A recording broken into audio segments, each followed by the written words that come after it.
But before they did that, I decided to come back early. That's why. Gotcha. That was smart. Gotcha. Yes.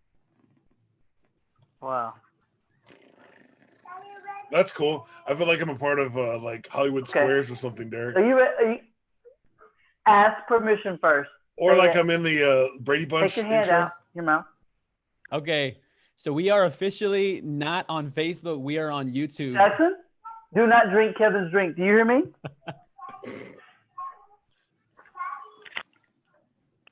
Oh, sorry, guys.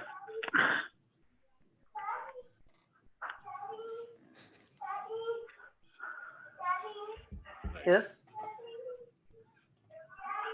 Yes. Okay. So let me put a link from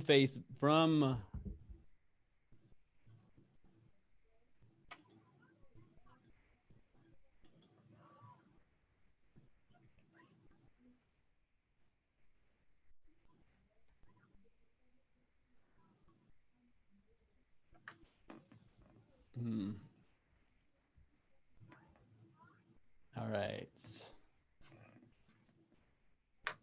So we are going from there.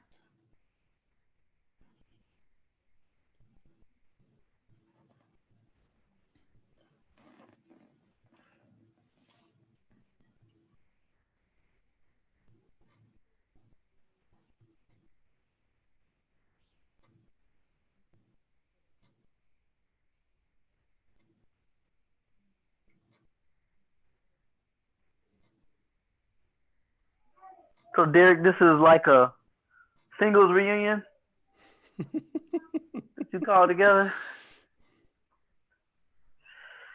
I don't know about you, but I'm single. You guys are not. So this is more of a married reunion. Singles what reunion? Didi, are you currently dating anyone? No, I'm not. I'm currently dating I did. myself. Hey, you know what? Ain't nothing wrong with that. Ain't nothing wrong with that. You know what? It really ain't. It's all good, man. Trying to Okay. move to We're, Houston. we all are in. God got us all on different journeys. Yes, sir. That's right. I'm trying to survive the journey of 2 kids. And, I get it. I see it all the time. so, Oh, no. but yeah. Are we ready? What are we doing? It's All right. so funny. We are almost there, y'all. Yeah. Can we say one thing? Give us the cue when we are about to start, I guess, so we can keep talking about like single stuff. Is that what you want? No. Oh, okay. What were you gonna say, sir? Sorry, I interrupted. What's the can y'all please remind me the purpose of the call?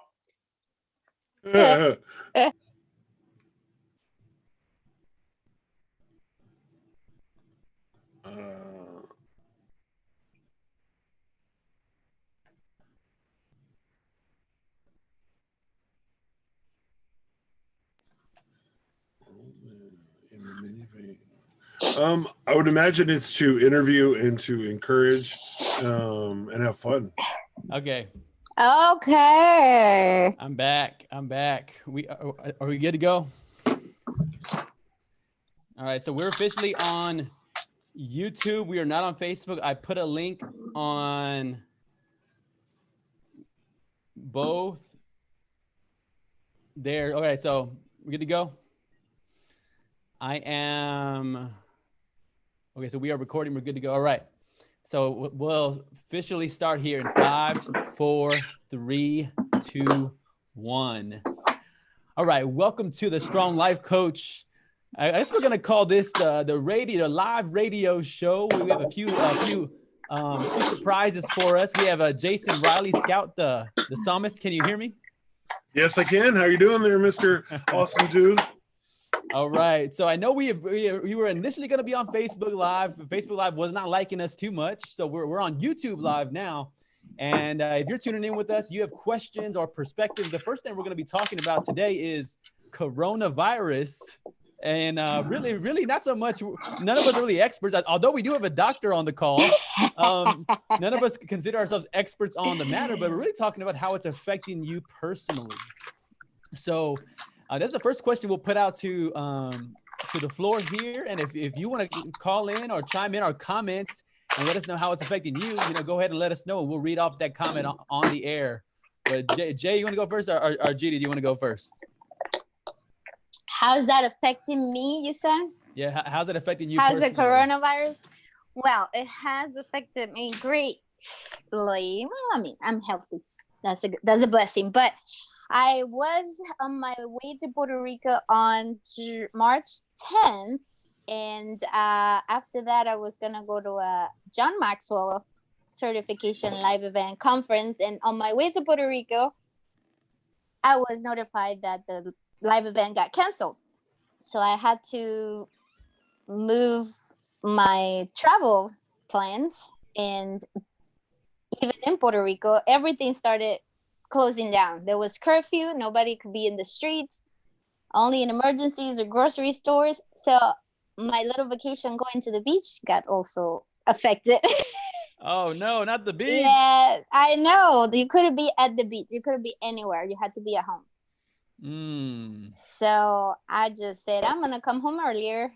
And here I am back home in San Antonio, just in case they decide to shut down domestic travel or U.S. territory travel. I decided to come back because I don't want to be in Puerto Rico and not have a job. It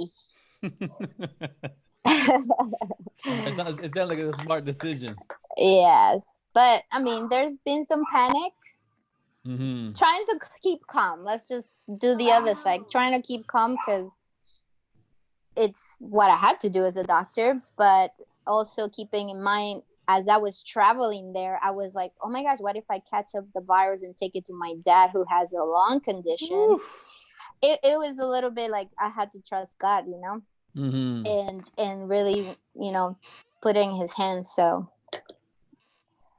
So far, so good. I came back home and it's just allergies, I think, but I cannot be safe. Yes. Mm-hmm. It's the itchy throat, itchy nose, itchy ears, and the itchy eyes are coming. I feel it. Oh, man. Yeah, that's what my wife was teasing about. Like, man, with some of the allergies, she doesn't want to be, she doesn't want people to mistake her for having corona, right? Well, and even on that, what makes me feel like I may not have both. I don't have a cough. I don't have a fever. So that probably is the reassurance. Right.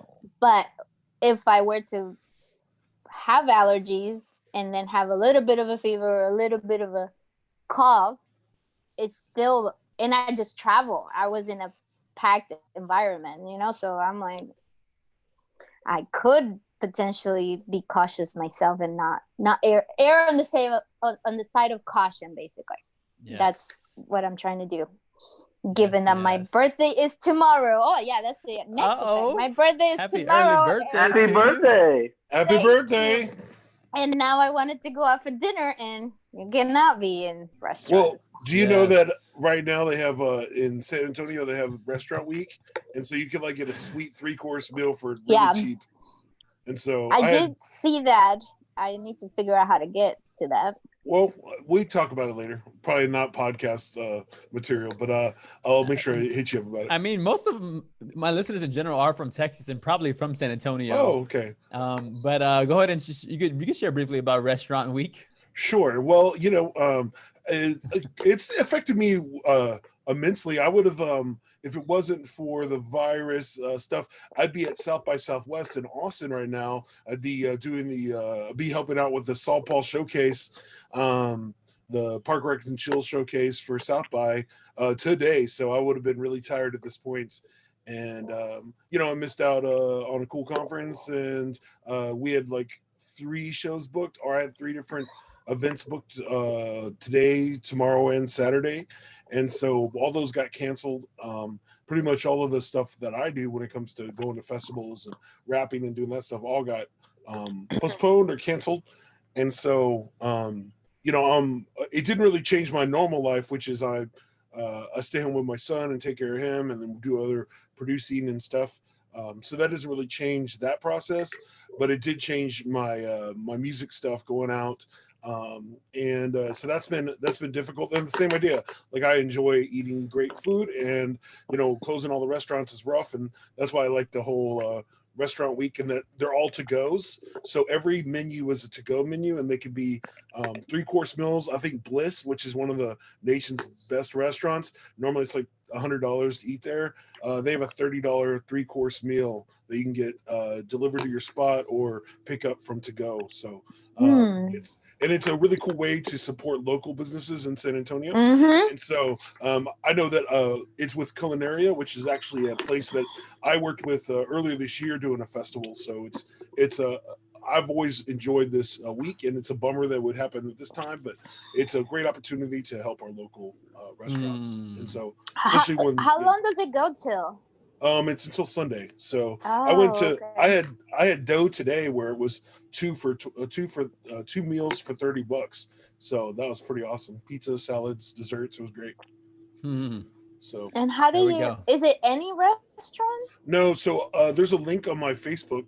If you go to my Facebook, you'll see the Culinaria. Check that out, and you'll be able to download it. And Jason will get 50 free bonus points. No, I'm just kidding. I don't get any points, but you wish you get referral points, huh? Somebody, I mentioned it to somebody else. They were like, "So are you delivering it to me?"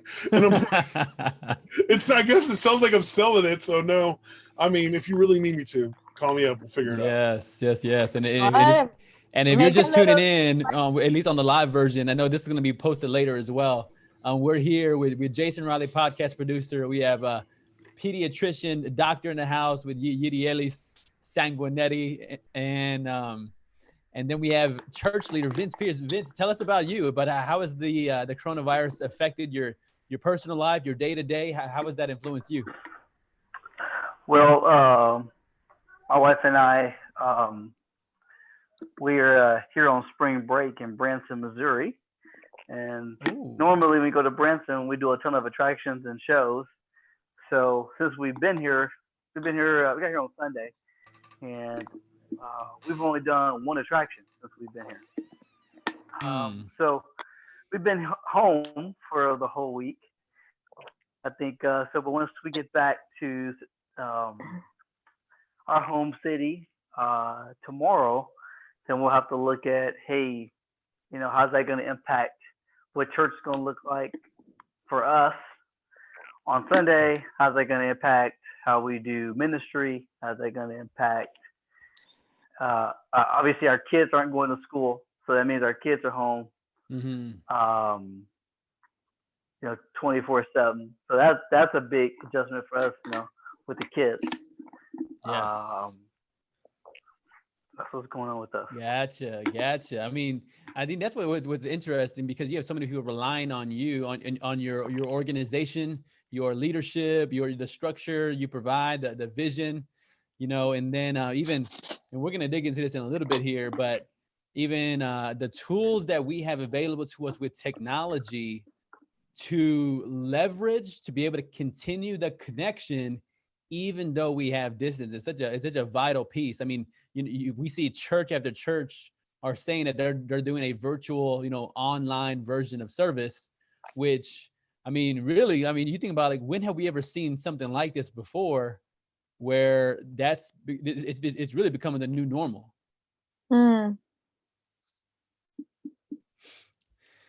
Now, for me, my day-to-day, because I do a lot of virtual meetings in my business as it is. I have some in-person meetings as well, but a lot of my business is online, a lot of my day-to-day work. So I do group trainings and I do, virtual sessions, and this is more normal.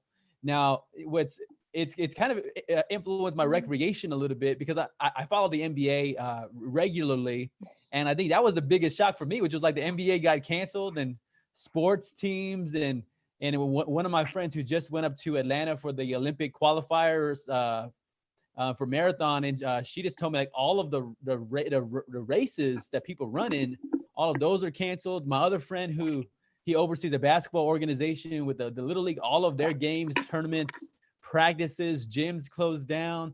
I think Gold's Gym closed down like 4 days ago here in San Antonio. It's one of the more popular gyms. I got on the phone earlier with another guy who told me that the YMCA just had their last day yesterday before they closed down. So there is quite a bit of transitioning happening with coronavirus and all of that. And so we don't have, so the next thing we wanted to talk about and dig into is using some of the technology that's before us to continue the connection.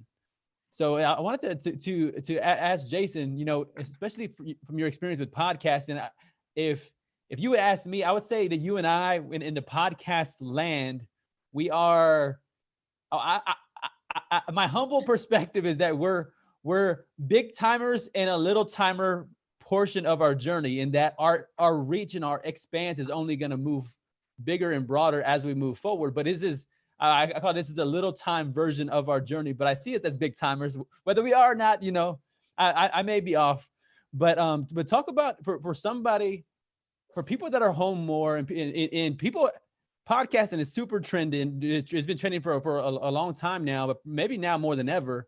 What would be some advice for somebody starting their first podcast you would offer to them? Well, I mean, the coolest part about a podcast is that you can literally, if you had a microphone, even if you just had a phone, you could start a podcast today. And I think anytime somebody wants to do a podcast, I think the easiest thing is to just start. Don't overwhelm yourself with trying to come up with something great. Now, it's great to have an awesome idea, to have something that's different than everybody else, and speaking to a group of people that normally nobody speaks to. I think those are important things, but I tell you the truth, you can use a app like Anchor, which allows you to join the podcast space for free.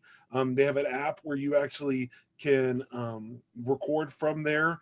I would encourage you, if you're going to move towards podcasting, then you want to get a mic and get a good interface and put yourself in a place where it sounds nice, but you definitely can do it. Even like right now, like I'm my interface is plugged into a laptop and you can see the video.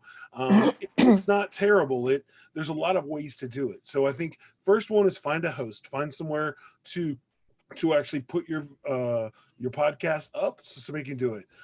Second one is, hey, make outline what you're going to do, what you're going to talk about, who you're going to talk to, who you're going to focus on, and then do that. The best part about doing this is that you can change your podcast as you move. It doesn't have to be the same thing. The truth is that when you first start, you're only going to have like 10 people listen to you, unless you have somebody famous like Vince on your podcast. You're not really gonna really grab a lot of people at first, but that's okay. And so it's like when I first started one of my podcasts, Derek was my co-host, and it's changed the vision of the podcast has changed like 4 times since then. But the coolest part is that, hey, you listen back to it, you're like, hey, this isn't what I listen to now, but it still shows the growth. And I think don't be afraid to just try. So those would be some of the easy ways to do it. You could, even right now, you could even do a live stream podcast where you just live stream from Facebook and just talk about whatever you want to talk about. It doesn't have to be extremely long. It could be 15 minutes. It can be 10 minutes.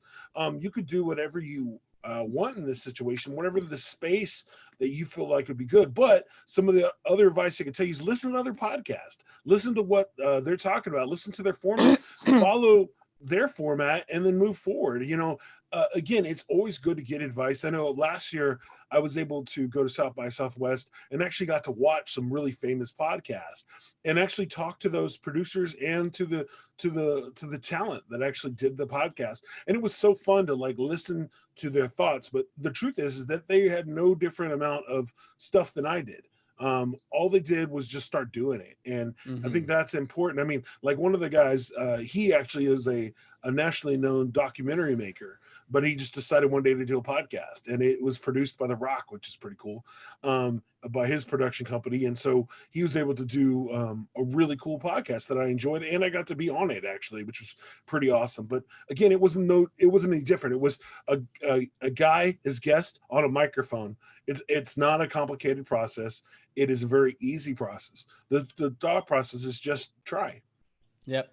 You know, I think one of the misconceptions too is that your podcast has to be super long, right? And you've said this to me previously, like it could be 3 minutes, you know, it could be a 3-minute episode. It could be a 4-minute episode. You know, it doesn't have to be, you know, an hour. I mean, I've had some that have gone an hour, and sometimes people listen to those, sometimes they don't. But the idea is sometimes I know I get caught up in the length of time that, you know, I use a template where I just have what are my favorite questions to ask people, you know, and Jason's, because he produces my podcast, he's heard these questions 1,000 times, which is, if I'm talking to GD, you know, GD was on my podcast and I was asking her about becoming a doctor. I asked her what inspired her to become a doctor. You know, that's one of my favorite questions to ask people. Or what most helped you grow in your journey? That's another question I love. Or who's the person that motivated you the most? So I love the what inspired you to become whatever you are.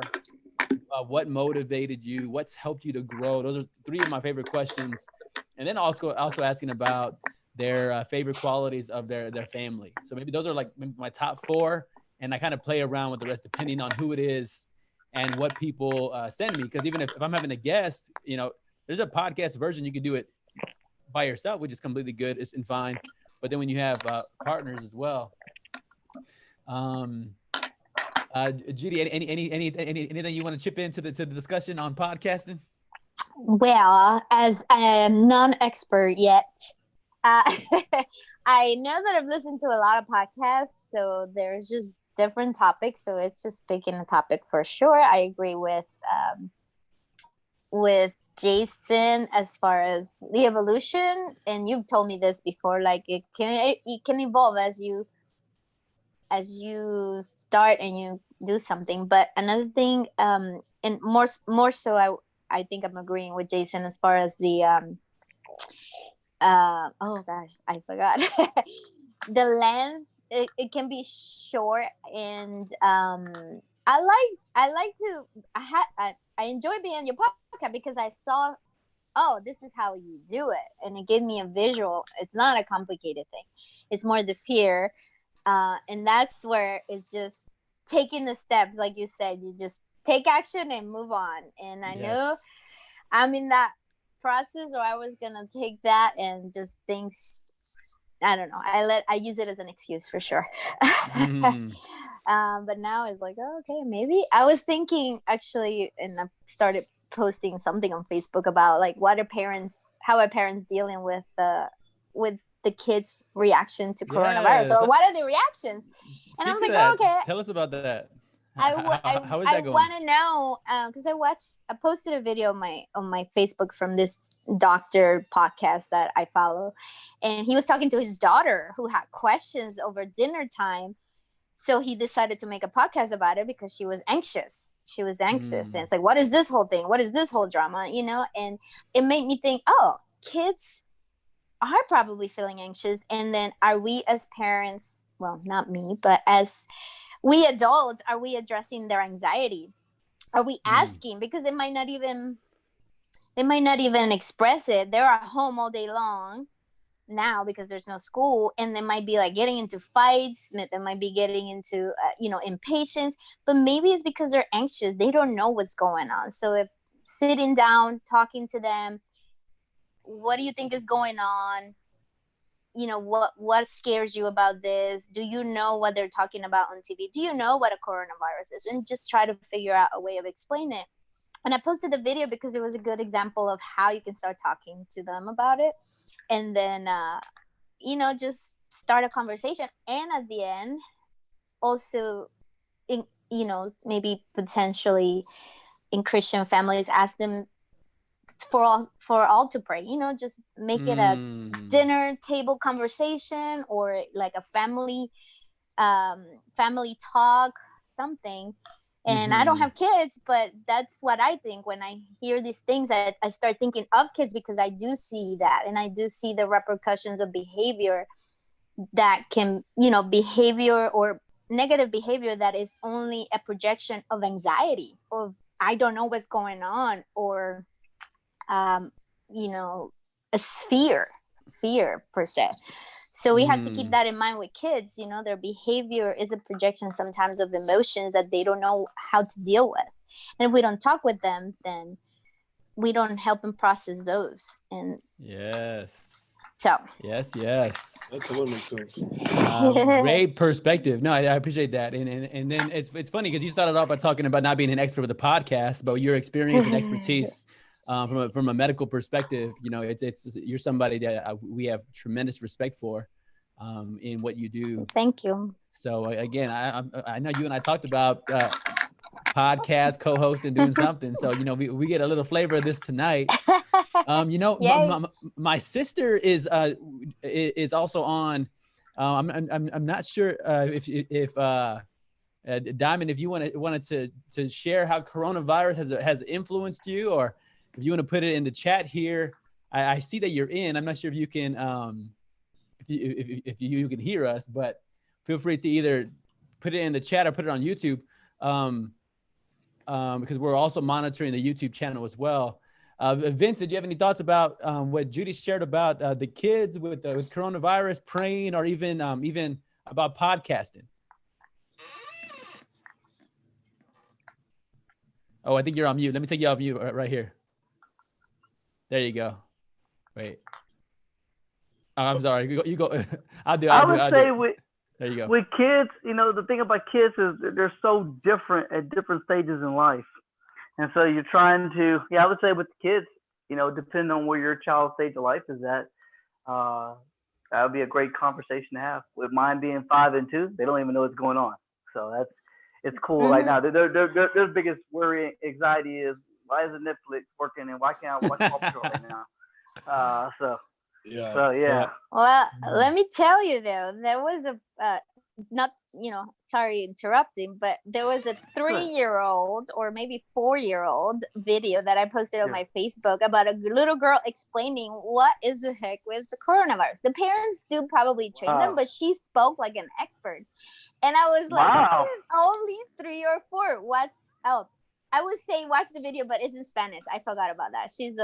It's a YouTube channel from a Puerto Rican family. And I found it hilarious because the little girl was, even in beats and chunks, you could tell the editing, but she was explaining it and telling people to wash your hands and kind of what is a little virus that has little tiny speckles that look like a crown and that attaches to your throat and causes you to have cough. I mean, like, she was explaining it, and I'm sure because the parents are teaching her, she's just learning. So it's just using visuals with kids. Use the pictures, the reference of the crown, the corona, because it's a crown like structure. It resonates with them. Visuals resonate. So there probably is a lot of things that you can look up on the internet, probably, on how to talk to kids about this.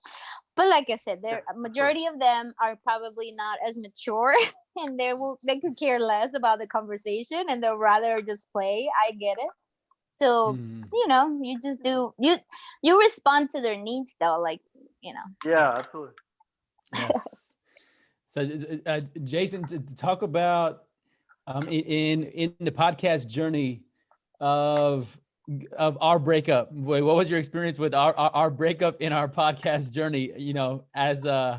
As co-host and host over there, what was that like? Because and the reason I'm asking to share about this is because sometimes you'll start a podcast maybe with somebody, and then you might be going in different directions, Justin, Timberlake might want to be leaving NSYNC, if you follow what I'm saying. So Jason, talk a little bit about that and how you replaced me, really. Yeah. So when I first started my podcast, Flows for You, it wasn't really Flows for You. It was just a random idea I brought up to Derek, and we started doing the podcast. And I think he's in like 6 episodes, and it was a fun time, and we recorded a lot of it while I was waiting for my son to be born. And once Derek started moving forward with his life, we knew that there was a chance that he wasn't going to move forward with the podcast. And honestly, after the 6 episodes, I wasn't sure what was going to happen. And I actually let it sit for about, 3 months, 4 months before I actually really did anything else with the podcast. I just kind of had it up there and didn't really move forward. But it took just talking to other people and realizing, hey, you know what? This is a fun thing. For me, what it was is I needed to do something creative. I was at home with my kid and making sure I'm taking care of him. And you should see the weird creative things I do with him. We're doing bowling from the roof. We're doing all kinds of randomness. Batman does some bowling. It's a fun time. But I wanted to be a way to still do music and have a great time. And so I thought, hey, this would be a fun podcast. And so I started. I gave up for a little bit because I knew Derek wasn't available to record.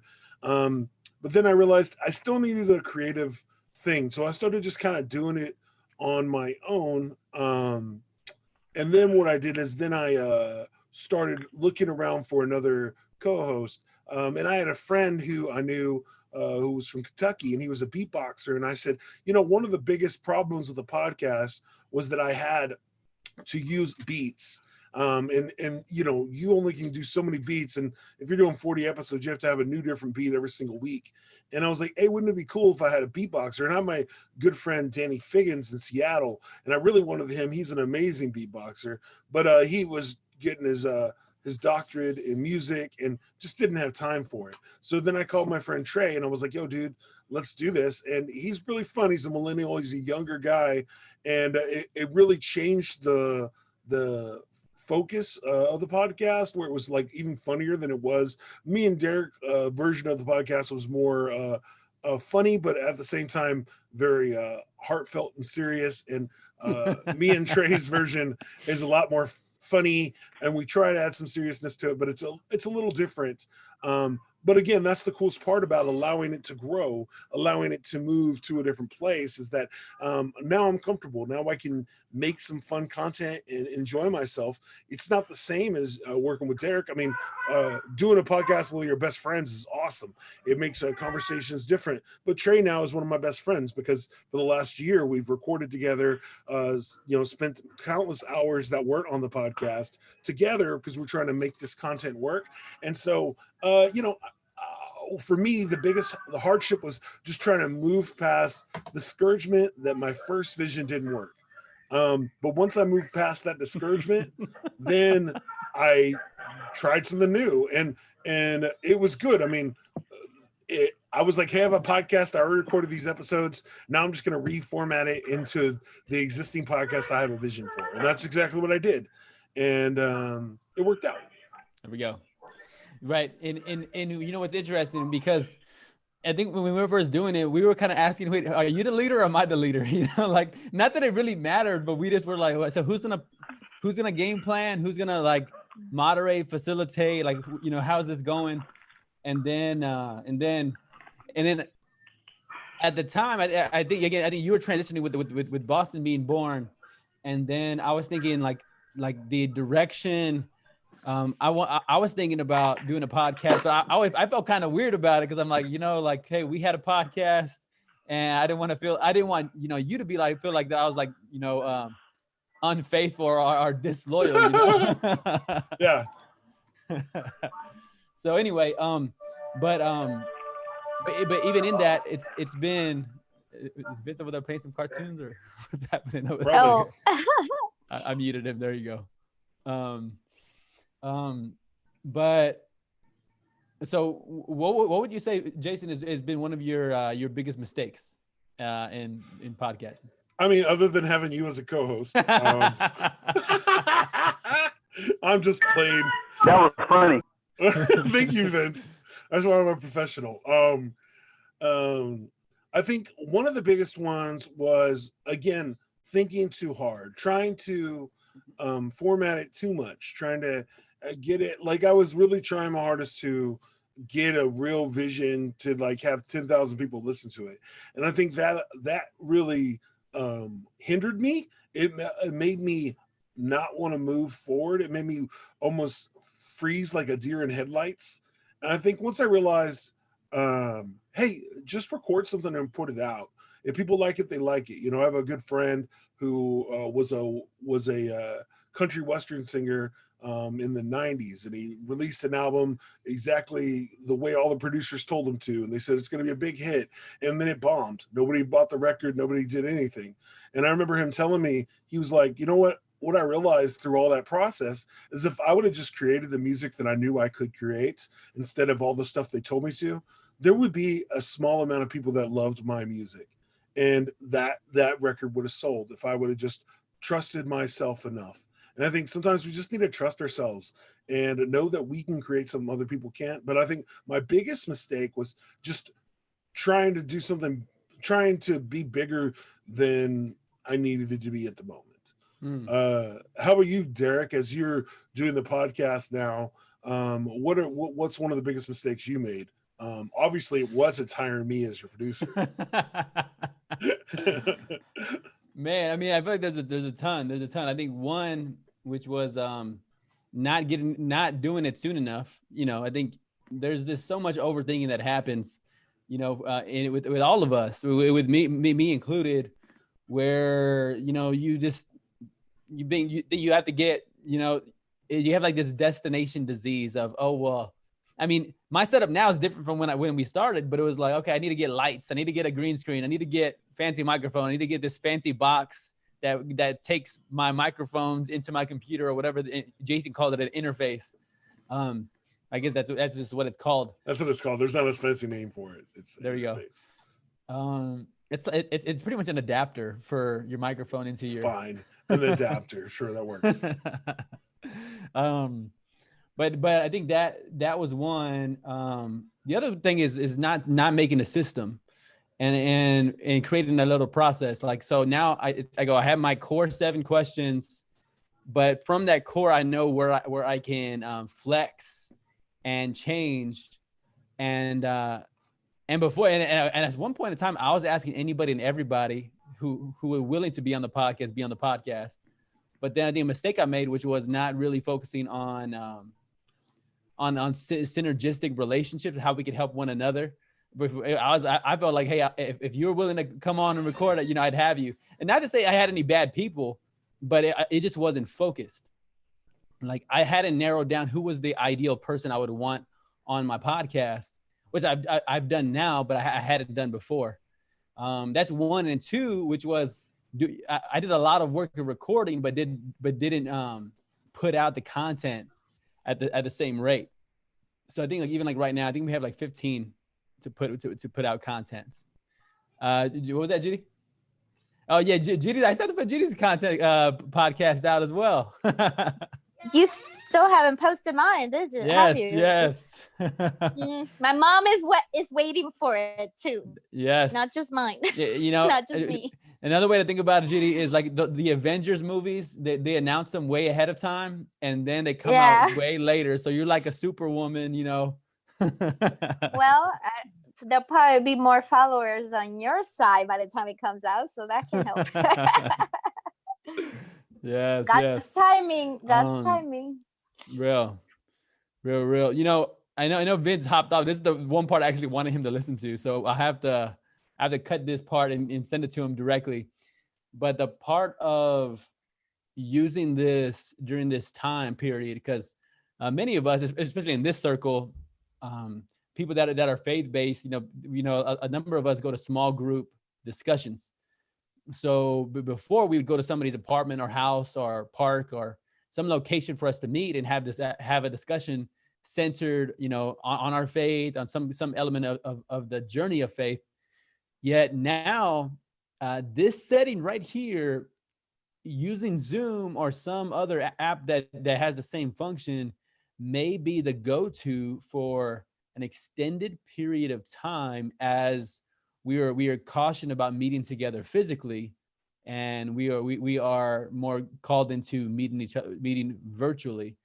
So this is one of those tools that can be used, not just used to connect here, but it has functions where you can record the meeting, the video, you could record the audio, and you could even and you can have it posted. Like right now, it's being as it's being recorded, it's also being played on YouTube live for their live function on YouTube. So anyway, this is one of those tools that it's going to be super helpful for small group meetings, for small group trainings, especially as people strive to avoid meeting together. All right. So the next question is, what is your favorite podcast, and how come? You want me to start with me? Yes. Okay. Wait, did you go? Or did GD go last? I have no idea. We can go. Let's get GD go. GD, you ready with yours? Yeah, I think so. Favorite podcast? Wow. I change. Like, I just have moments or weeks where I'm listening to this one, and I find some new ones. So I think out of the ones that I've listened to, there are a few that, I mean, medically, there's the one is called the Broken Brain Podcast and the Pharmacy Doctor Podcast. Those are people I've been following because they're integrative functional medicine type of podcast. And since that's the area that I am taking an interest in medicine right now, that functional medicine, it's that. And the spiritual one, the Bima podcast, is one that I started listening to. So I don't know that I can pick a favorite. And then the kind of coaching, personal and all that, I have my own coach, Maisha, Dr. Maisha's coach, and then your podcast that I've listened to the most. I haven't gotten through a lot, but and then there were real estate ones and the side hustle. There's quite a few good ones. I cannot pick one. Sorry. I got you. And thanks for the shout out. Jay, how about yours? I mean, Strong Life Coach. Yeah, I also listen to the Strong Life Coach, but because I have to. Yeah. Because you're paid to. I'm paid to listen to it. I have definitely, if it makes me feel better, I definitely did it not getting paid for a while too. So I've always listened to every single episode that I know of that exist yet. So, easily my favorite podcast right now is Adventure Zone, which is a Dungeons and Dragons podcast where three brothers and their dad play Dungeons and Dragons, and it is hysterical. And it's a very good storytelling, and it's just a fun time had by all. They released a new episode Wednesday, and I was listening to it today, and I'm just like, man, it's easily one of my favorites. They have tons of podcasts. The Not Glory Brothers have tons of podcasts that I enjoy, but Adventure Zone's easily my favorite. Side Hustle School, as GD was saying, is one of my favorite podcasts also. That one is a good example of a short podcast, and that can be 10 to 15 minutes, and it's every single day. And the idea of producing a podcast every single day, that is crazy overwhelming, but that guy puts on an amazing podcast. And I enjoy that. I also like Getting Better by Ron Fudges, which is he's a comedian, but his podcast is focused not on comedians, but it's, hey, what are you doing to get better? And then he has famous comedians on there, and then they talk about how they're getting better as people. And so those are some of the ones I like. But yeah, I'm like GD. There's just so many. It kind of rotates as it happens. But those are some of the ones I enjoy at this moment. Do you have any favorites, Derek? Other than yourself? There's maybe three I listen to. The John Maxwell Leadership Podcast, for sure. I'm a John Maxwell guy. Then TM3, my guy here in San Antonio, Tomas Martinez. He owns Luxury Home Magazine San Antonio and Luxury Home Magazine Austin. And then another podcast I just started listening to is about product launch, because we just finished our magazine, so that the magazine's ready to go, and then learning how a product launch works, because it's not like the idea is anytime a new movie's going to come out, or a show's going to come out, or a book's going to come out, or pick a time, or a service is going to start, it's not just, hey, my service is here, come buy it, but there's a lead up, there's momentum, and there's a process to it. So learning about. There's one I forget what it's called, but it's about product launch. That's been really good as well. So those are the few. Did you see Keem's question in the chat? Yeah, I saw that about the golden rule. Yeah, Keem's question was, what do you guys think is the golden rule of podcasting is? And my response was record it. I think recording your podcast is the golden rule. Like just do it. Like, I think that so many people can overthink the situation. It's always awesome to launch something with an amazing brand and things like that. But for most people, you just need to start it. I think another one is actually record it with something good.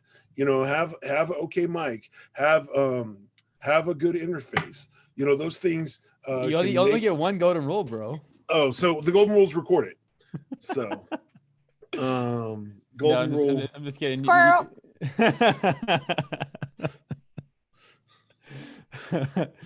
All right, Judy. Okay, and I know you've been on a podcast and you're an observer. What's the golden rule you've perceived in podcast land?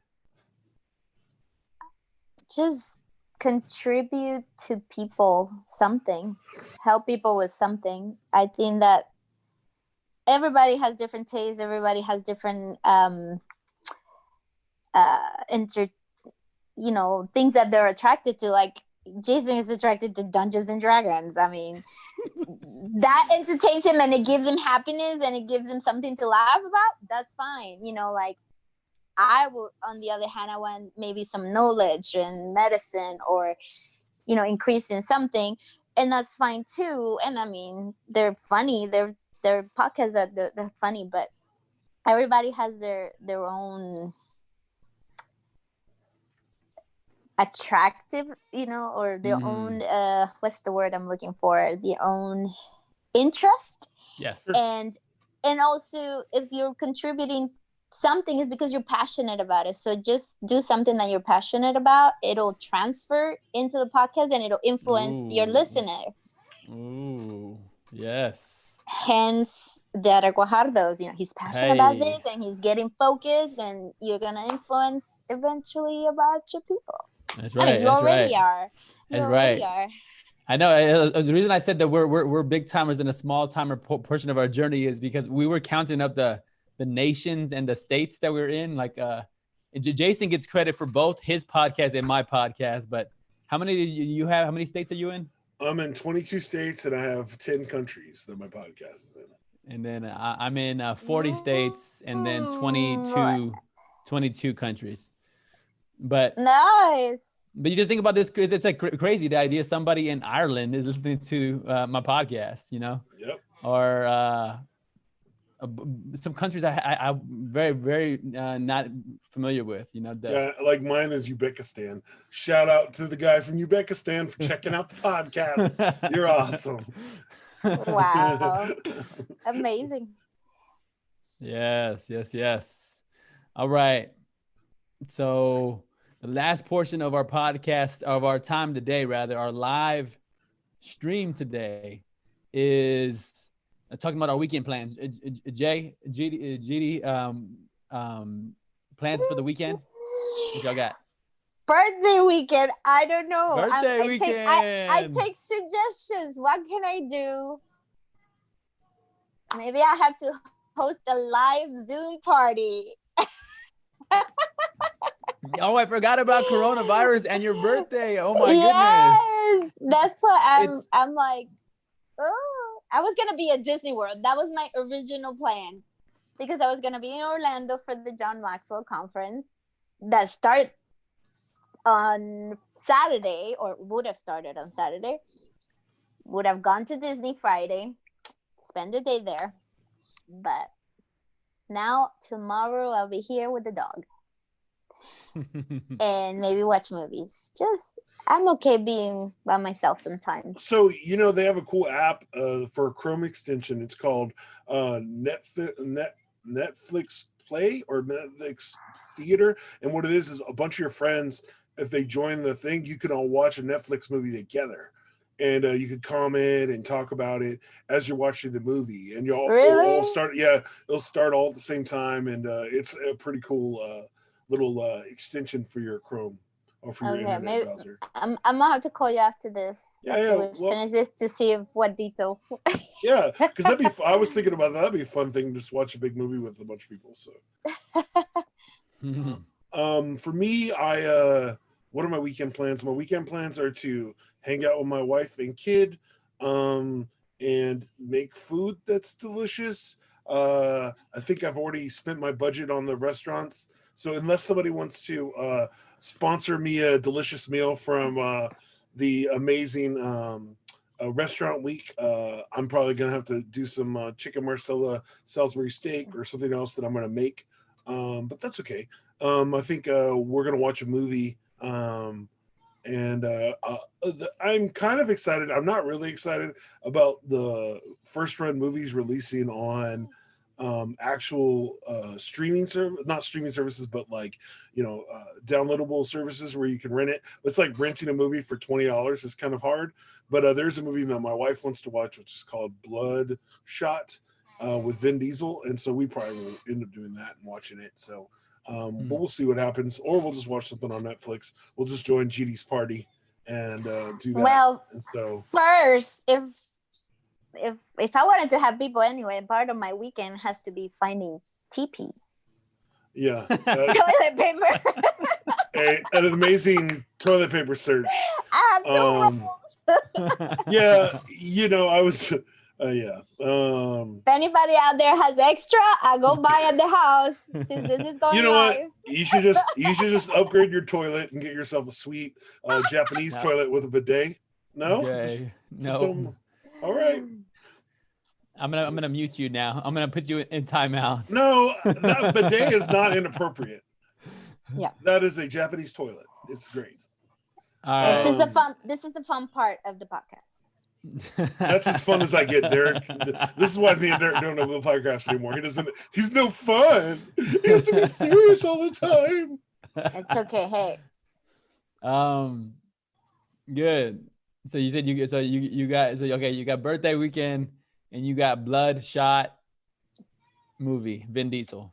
Yeah. Maybe we'll see. I'm getting a sandbox for Boston, so there's going to be a lot of outdoor sandboxing, I guess. So that will be fun. We're going to be playing in the sand because we can't go to the park. So got it. Gotcha. How about you? What are you doing? I am going to a wedding. What? Which, it is. They did get approved with the city of Salina, which is close to the DFW area, and I have a significant role. I'm officiating the wedding, so I'm not a casual attendee. My friend Jesse Chow and his wife Pam are getting married this weekend. Jesse's getting married. Yes. So I'll be going up tomorrow and getting ready and just officiating that wedding on Sunday and then heading back here on Monday. That's cool. How do you actually prepare to officiate a wedding other than just read the same 3 questions every single time? I've been to 1 or 2 of your weddings that you've officiated. Maybe one. And I've watched one on a stream. So that counts as 2. Diamond, right. Who's watching us. So for me, the process, it's not so much about me and my journey whatsoever. It's about them and their journey. So it's about their love story, So I kind of think about it in 3 parts. There's one part, which is the people that they're coming from. It's like, who of your parents or your grandparents do you want to honor? These are the people you've come from. And then there's the people that you've come with, like, who do you want to honor of your siblings or your friends that have really contributed to you, to you being a great person, you being, with your spouse, and then who you've come to. So it's where you've come from, who you've come with, and then who you've come to. And then just asking the right questions beforehand. It's very similar to podcasting. And then you're asking questions to do some investigative reporting, but you're asking uplifting questions, like, when did you first fall in love? Or when did you first know you wanted to marry him? Or how did you know you wanted to marry her? And you're asking these questions simply to draw out their love story, so that in front of their closest friends and in front of their loved family, that you're able to share their love story. And many times you're able to share details that a lot of their close friends and family members didn't even know, because you're just asking the right questions that sometimes are never asked. And then you're able to share that and really build them up and honor them on the day. So it's one of the easier speeches, because it's very little, in my opinion, it's very little creativity and very little self-sharing, but it's more of asking the questions and using what they say to be the core of the message. So that makes sense. Well, speaking of that, hey, aren't you writing a new book? How's that going? Tell us about it. Hey, watch out now, baby. Watch out. Is this backwards, or is this right word with y'all? It's right. It's Okay. Right. In my camera, it's the other way. I guess it's just flipped. The ABCs of Thriving in Marriage, be on the lookout for details. I'll be releasing pieces of it. I'll be doing a podcast and reading the intro, and I'll pick a few of the chapters to tease and to release. But I'm really excited about the book. I share in the introduction that nothing has broke my heart more often and more deeply than I think divorce. And I think every time I hear about another one, every friend, every family member, every time, I mean, it's just heartbreaking. And they're very basic principles I talk about in the book. It's not anything brand new, but the way it's organized is the way that is perhaps somewhat unique. ABCs. The ABCs. That's right. So anyway, I'm pumped up about it and just striving to make a positive difference with marriages. And I do think, I feel like every sales guy says this about their book, but they believe that it's versatile, like not just for married people, but it's for single people to know what the core expectations of what a successful marriage is built upon, which is principles that are lived out in a great way. So that's cool. What actually prepared you to write this book? Like, because you've only been married for a little bit, so how does this work? Well, great question. So I think I was in college, and I was told something to the effect that I don't understand women at all, and that so I'm pretty sure it was like an ex-girlfriend or something, and she told me I needed to go read some relationship books, some women books, and I say the little bit of humility I had back then actually helped me to actually go do it. But then I also wanted to, I began to memorize something like kind of nerdy about me. I memorize table of contents, and I would build them into kind of the way I operate. So like when I read the 5 love languages, I said, I'm always going to need that. So I memorized them and put them on my hand. So I have to me, the thumb is the wide finger. That's a letter W. That's words of affirmation. This is the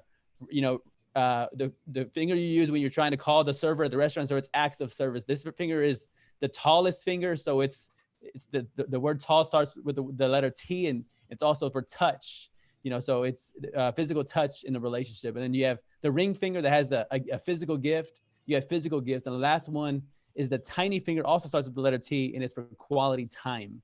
So again, it's a nerdy thing I've done, and I geek out about it. I'm not ashamed whatsoever, but I'm like, in any relationship that I'm in, again, whether that's with a buddy or a friend or a guy in my circle, or it's with my wife, I can always look at my hand and know one of these is going to help me to nurture that relationship. And when I look backward, it's no surprise that when I look at some objective data, so as a business guy, I look at objective data, like the number of weddings I've been in. I always thought I was normal, but then you go, no, it's actually an abnormal thing to have close relationships like I've been in.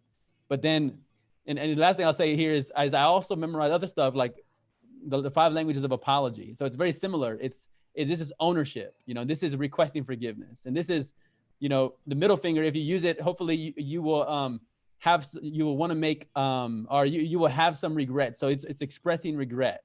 This is the ring finger, again, the institution of marriage associated with it, but this is about making restitution. The last one, it's a pinky finger, starts with the letter P, but it's about preventing a pattern. I'm going to commit to preventing a pattern.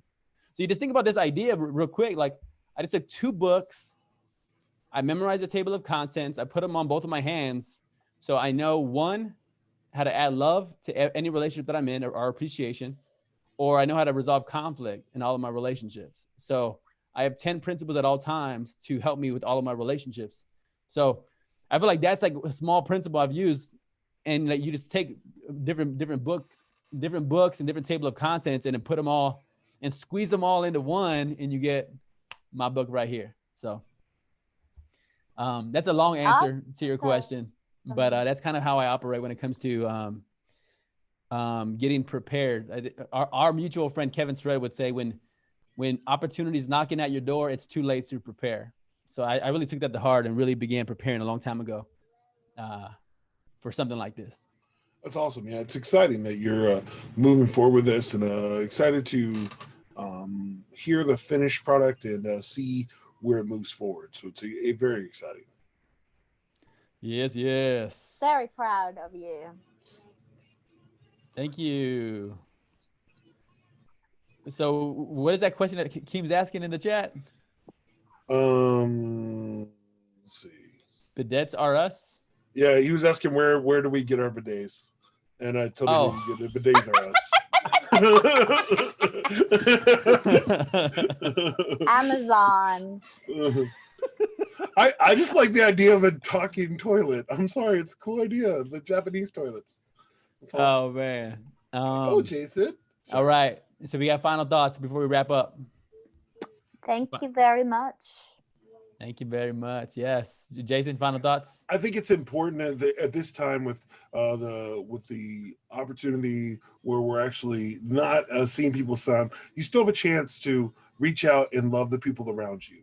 I just bumped into a neighbor who I know works at a store, and I had a conversation with him, and I was like, "Hey, is there anything I can do to serve you? Then please make it a priority to ask me." So I give him a number, and I was just like, I want this time to be a time where we can realize how important people are. It's funny, without having people around us, we can forget that. But I hope that we make an opportunity to remember that we need one another. Without one another, we don't have anything.